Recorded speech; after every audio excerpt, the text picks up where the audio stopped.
Hi guys, welcome back to my channel. So today's video is going to be 3 simple steps on how to declutter your home. So I'm going to share 3 easy ways that I've found help me majorly declutter the house and just feel a lot more organised. So I thought I'd make this video today because recently I've been looking in some of my cupboards and drawers and thinking that they could do with a massive sort out and just struggling to find the time to set aside to tackle them. So I thought if I make a video on it, then it's going to motivate me to sort them out. So I know decluttering can feel really overwhelming for lots of people. So I thought I would share a few tips that I've learned from reading different books, watching YouTube videos and looking online at the best ways to declutter your home and even make it enjoyable. So I hope you enjoy the video. If you do, please give it a big like, and I would love for you to consider subscribing if you haven't already. I make lots of cleaning and organising videos on this channel and I upload a new video every Monday. So there's lots of reasons why people want to have a decluttered and organised home, why minimalism is so popular, but a clutter-free home is much more manageable to stay on top of day to day. It makes your everyday life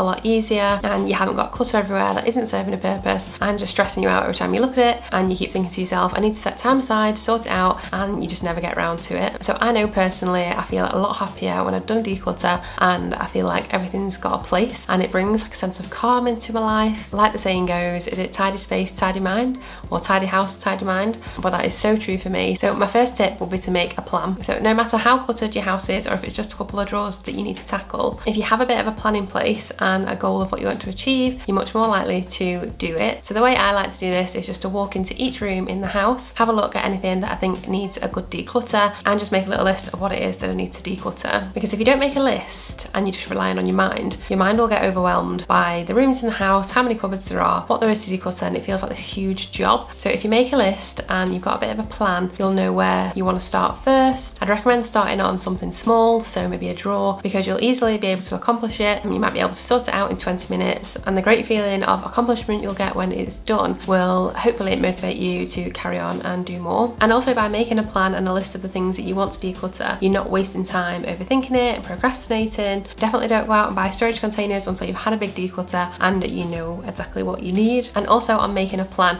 you'll want to schedule in some time, but try and make it fun so it doesn't feel as much of a chore. So if you're going to say on Saturday I'm going to spend half an hour in the morning tackling this drawer or cupboard or whatever it may be, have an audiobook ready that you know you want to listen to. Don't spend time in the morning trying to find one because you'll just put off the task and be wasting time. Maybe you just like listening to music, or you've got a favourite podcast that you like to listen to, YouTube channels, things like that. You can just put your headphones in and crack on, and it just makes the task a lot more enjoyable. Also, if you can declutter with someone, I always find that that's a really good motivator. So if I ever see my mum or James or his mum like having a clear out, then I suddenly want to jump on the bandwagon and I'm like, I want to have a clear out. So if you've got a family member or friend that you can team up with, you could maybe even start a challenge with them on how many things you can declutter. Send each other pictures. Before and after pictures are very satisfying, so I'd highly recommend to do that. But I would just say don't aim to declutter your whole house in one day because it's just not going to happen. Life happens, things, you know, come up and get in the way. Just try and dedicate 50 minutes to half an hour, however many times you can fit into your schedule. Only you know how busy you are, so if you can only manage that once a week on a Saturday or a Sunday, or the evenings might be better for you, or really early, so put it in the calendar and then make sure you do it, and then by the end of the month you'll be amazed at how much you've managed to clear out. It's like with any big goal you want to achieve, you have to break it down into smaller manageable steps to be able to reach the big goal at the end, and it's not any different with decluttering your house. You need to break it down into more smaller manageable steps to get there eventually, and you will get there. And just think how good it'll feel when your house is decluttered and you'll have freed up so much space. But I definitely recommend taking a before and after picture. It's so easy to forget the before picture, but it's so satisfying. Send it to your friends and family and I guarantee you they'll want to have a clear out as well. That might sound really sad to some people, but hopefully if you're watching this video then you'll enjoy decluttering and organising as much as me, and you'll know what I mean. So tip number 2 is to do a challenge. So a really easy way to motivate yourself is to do like a 7-day challenge. There's so many challenges out there, 7-day, 14, 30-day challenge, but a 7-day challenge is a really good place to start because it's not too long and you'll have done so much by the end of the 7 days. Hopefully that might spur you to carry on anyway because you'll be seeing the good results. Pinterest have some great 7-day challenges, or if you just type it into Google, loads will come up. They also have like the cleaning challenges as well, where you clean something different every day to stay on top of it. But it really does work. If you do something small every day, it'll add up over the week, and if you're doing it every day you'll just get into the routine and the rhythm of doing it. It won't feel like so much of a chore to start. But before the first day of the challenge, just make sure you know the 7 places that you want to tackle. So again, you've got a plan and you're not wasting time and you can just go head first. invest into the challenge. Also, doing it in a short amount of time will help you see everything that you own, things that you want to get rid of, because sometimes when an area is such a mess, we just avoid going into it completely, or we never take anything out just because there's so much stuff in there. So that's what you need to do. You need to get everything out, empty the drawer, the cupboard, the room, whatever it is, lay it all out on the floor, and only put back in what you actually use, what you love, and if you really think you need it. It does depend what mood I'm in, but generally I love to have a good clear out. Sometimes it's like taking a trip down memory lane. You find all these things that you've not seen for ages. It can be quite nostalgic and nice to look at some of the things that you've not seen for a while. It's probably a reason why you should get rid of them, but some things obviously have sentimental value and you are able to keep, you know, whatever memories you want to keep. But I also love the after feeling once you've got this new, like, refurbished, organised space. It feels so good. I recently bought some new containers for our kitchen cupboard, and once I'd restocked them, I just kept opening the cupboard, looking at it, because it was so satisfying to look at. And I love that feeling after you've done it, especially if it's been sat on a to-do list for ages. To finally get it ticked off is a good feeling. It is fascinating to see how much stuff sometimes we hold on to just because we haven't gone through the drawer or the cupboard or whatever it is, and how much stuff is actually leaving the house. I did a video on this, which was the 100-day clear out challenge, a while ago, which I'll link below, where I got rid of 100 things in my house, and my house generally isn't that cluttered. But surprisingly, there was a lot of things to get rid of. So maybe you could try something like that. You could put a figure on how many things you want to get rid of. I've seen a new challenge which is like 1,000 things, but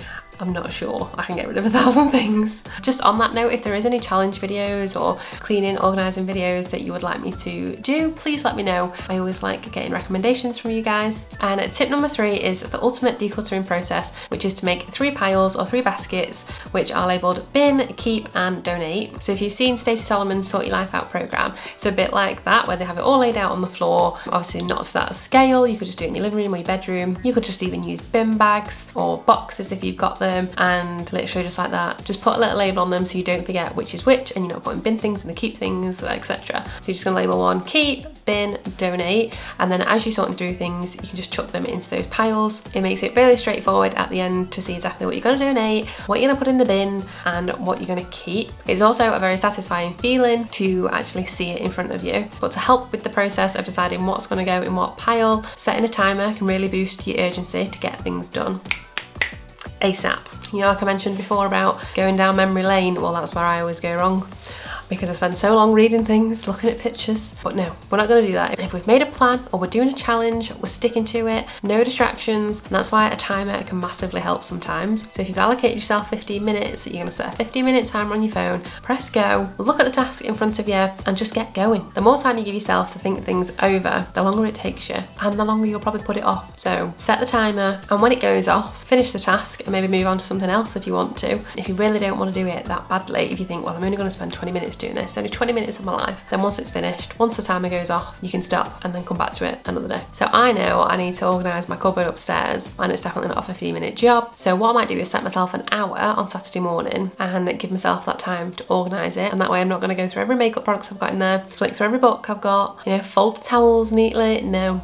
We're going to declutter and then I'm going to organise it. So depending on the size of the job that you've got, and you'll know maybe roughly how long it will take you, set a timer. It'll speed you up. You can pretend like it's an exam and someone's going to judge you at the end of how well you've done, or it could be like playing a game. But yeah, I do think this helps. And there is a rule of thumb that I like to live by. I'm not perfect, so it doesn't happen all the time, but I do think if you can try, it really helps just keep the clutter away, which is if you're buying something new, then you need to replace something old. It's the one in, one out method, and there's 2 big benefits to that from me. It helps save me money, and it also helps keep my house tidy. So if there's not something wrong with the one I've already got, or if an appliance is not already broken, I will try and not replace it with something new unless I'm going to physically chuck out that product. And usually if I think about replacing it, I'm thinking about the old products that I've got to get rid of. I feel really sad if I've got to get rid of it, which means there's probably nothing wrong with it really in the first place. So just kind of having that little conversation with myself, I find when I'm thinking about buying something, it helps give me the discipline to not overspend or overbuy on unnecessary